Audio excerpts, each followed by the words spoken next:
গুম প্রতিরোধ প্রতিকার অর্ডিন্যান্স, বিচারক নিয়োগ দেওয়ার অর্ডিন্যান্স, গণভোট অর্ডিন্যান্স, এই অর্ডিন্যান্সগুলোকে যদি আপনারা কোনো কারণে বাতিল করেন তাহলে রিফর্ম আকারে রাষ্ট্রকে হাজির করার যে স্বপ্ন তৈরি হয়েছিল এটাকে কিল হয়ে যাবে। তারা দেখেন দুদকের প্রধান সার্চ কমিটি তারা নিগেট করে দিচ্ছেন, মানবাধিকার কমিশনের তদন্ত করার ক্ষমতাকে নিগেট করে দিচ্ছেন। তাহলে আপনি করছেন কি? বিচারকদের ইন্ডিপেন্ডেন্স নিগেট করে দিচ্ছেন, সুপ্রিম কোর্টের বিচারক নিয়োগ করার আইনকে নিগেট করে দিচ্ছেন। তাহলে পাশ করছেন কি? রিফর্মের কি হবে? সংস্কারের কি হবে? এত অধ্যাদেশের ফিউচার কি হবে? ব্যাংক রেগুলেশন অধ্যাদেশ নামে একটি অধ্যাদেশ আছে, যার মাধ্যমে কতিপয় ব্যাংকে একত্রীকরণ করা হয়েছে।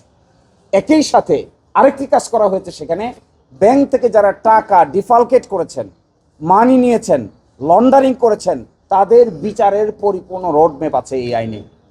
তারা এসে বলছেন এই আইনটাকেও তারা ল্যাপস করে দিতে চান। কেন? তাহলে ওই মানি লন্ডারিং এর যে চাপে পড়েছেন নাকি?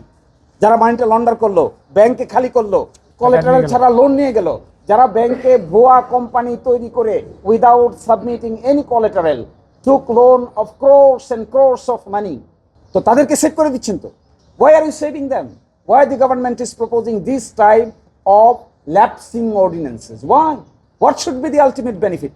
তাহলে আমরা যে বেগমপাড়া বলি, মানি লন্ডারিং বলি, ব্যাংকগুলোকে খালি করে বলি, এক ইসলামী ব্যাংক থেকে আসালম 70,000 কোটি টাকা সরিয়েছে, 70,000 crore টাকা।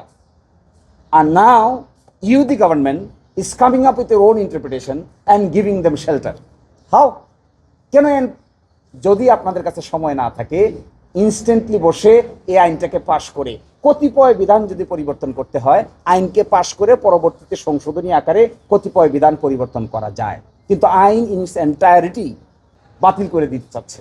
গুম প্রতিরোধ প্রতিকার অর্ডিন্যান্স, মানবাধিকার কমিশন অর্ডিন্যান্স, বিচার বিভাগীয় সচিবালয়কে পৃথক করার অর্ডিন্যান্স, বিচারক নিয়োগ দেওয়ার অর্ডিন্যান্স, গণভোট অর্ডিন্যান্স এবং ব্যাংক রেজলিউশন অর্ডিন্যান্স, এই অর্ডিন্যান্সগুলোকে যদি দুর্নীতি দমন কমিশন অর্ডিন্যান্স, এই অর্ডিন্যান্সগুলোকে যদি আপনারা কোনো কারণে বাতিল করেন তাহলে রিফর্ম আকারে রাষ্ট্রকে হাজির করার যে স্বপ্ন তৈরি হয়েছিল এটাকে কিল হয়ে যাবে।